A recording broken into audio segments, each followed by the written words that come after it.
Welcome students. Today we are going to start our next topic, modifications of leaves, from this already ongoing chapter number 5, morphology of flowers and plants. Okay.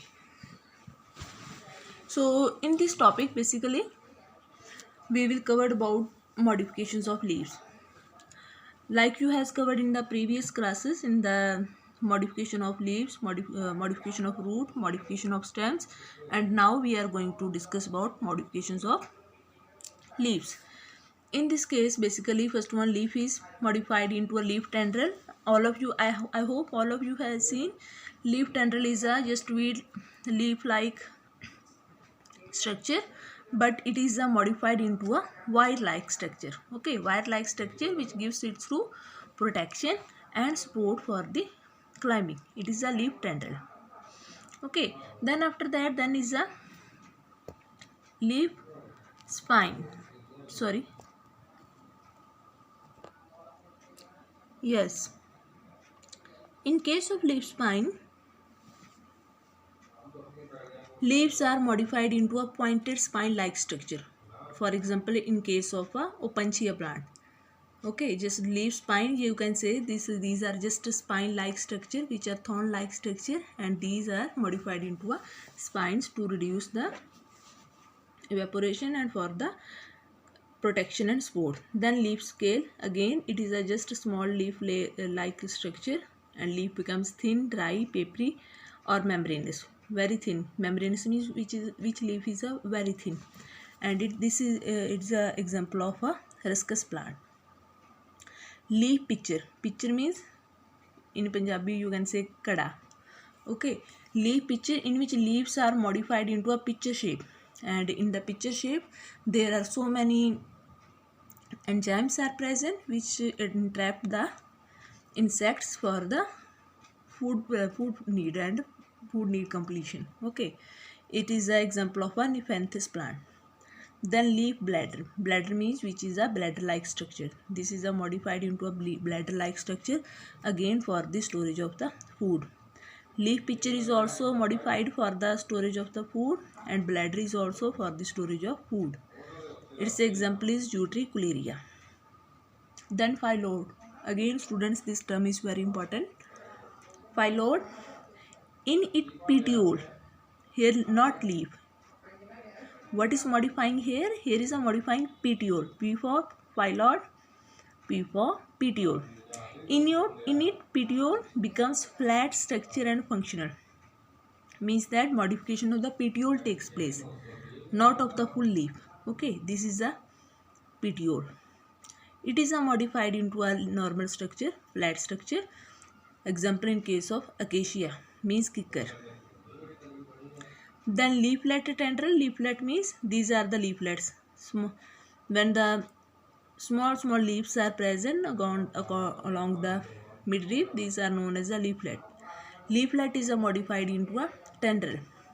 It is an example of a pea plant. So all of these are about the modifications in case of a leaf.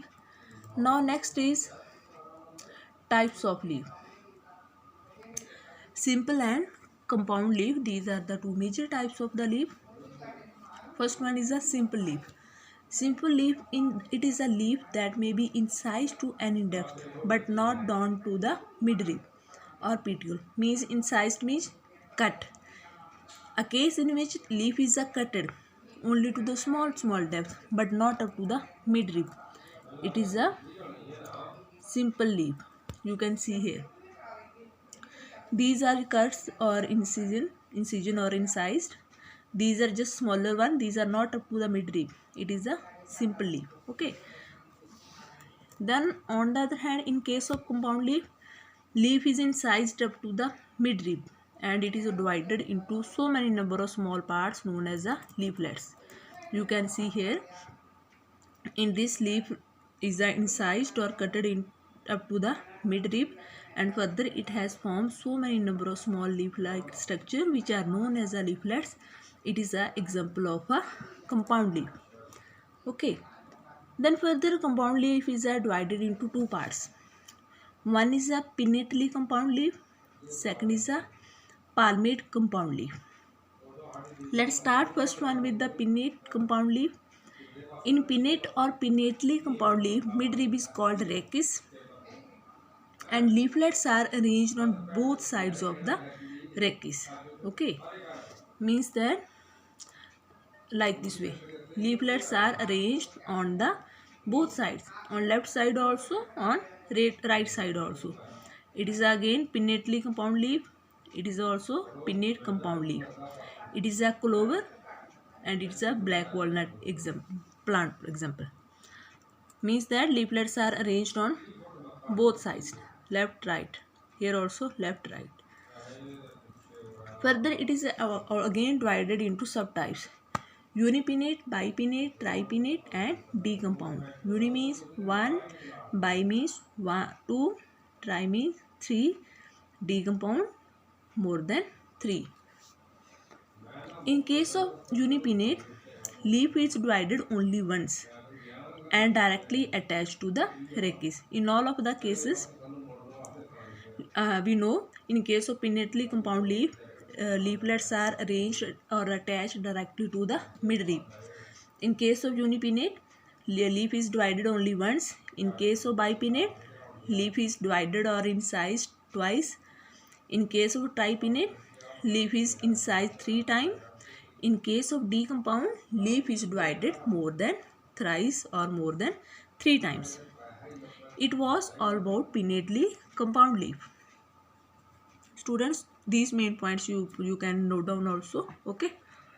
Then is the palmate compound. It is a palmate. It is not playmate. It is a palmate. Sorry, spellings are written wrong. Palmate compound leaf. Now, what is happening here? In this type, incision of leaf is directly from the leaf margin to the apex. Means that incision starts from the base and goes towards the apex, and all of the leaflets are attached on the upper end of the petiole. In the previous case, here leaflets was attached to the rachis or midrib. In this case, leaflets are attached to the petiole, dundee. Okay, to that part leaflets are attached. Again, its types are unifoliate, bifoliate, trifoliate, tetrafoliate, multifoliate. When single leaflet is there, unifoliate, then in case of bifoliate, 2 leaflets are present. In case of trifoliate, 3 leaflets are present. In case of tetrafoliate, 4 leaflets are present. Or in case of multifoliate, more than 4 leaflets are present.